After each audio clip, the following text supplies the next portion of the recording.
आक्रंदन. आमचं इथे अगदी व्यवस्थित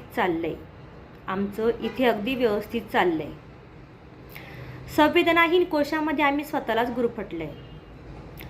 रोजच उठून चाललंय निष्पापांचे आक्रंदन. घुसमटणाऱ्या श्वासांचं रोजच आहे मुखरुदन. बोलू पाहणाऱ्या आवाजाला आम्ही कधीच गप्प केले आणि संवेदनाहीन कोशामध्ये आम्ही स्वतःलाच गुरफटलंय. किती बॉम्बस्फोट, किती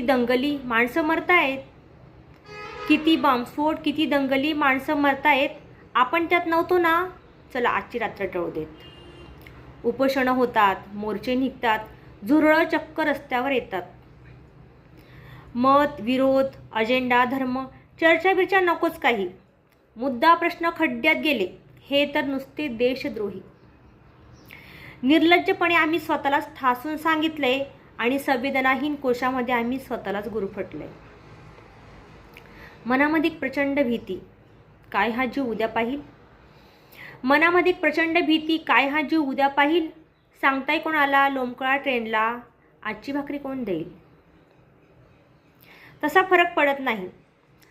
फरक पडत नाही. जगाचं जगणं थांबत नाही आणि आमच्या संथ आयुष्यावर एक ओरखडाही उमटत नाही. अगतिकतेचं तत्वज्ञान आमचं स्पिरिट म्हणून बोकाळलंय आणि संवेदनाहीन कोशामध्ये आम्ही स्वतःलाच गुरफटलंय. एकच वाटतं अशा वेळी तरी धावून यावे सारे हात. रक्त देताना तरी विचारू नये काय तुझा धर्म नि जात.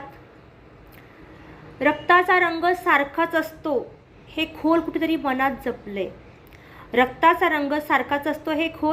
मनात जपलंय. नाहीतर संवेदनाहीन कोशामध्ये आम्ही स्वतःलाच गुरफटलंय. आमचं इथे अगदी व्यवस्थित चाललंय.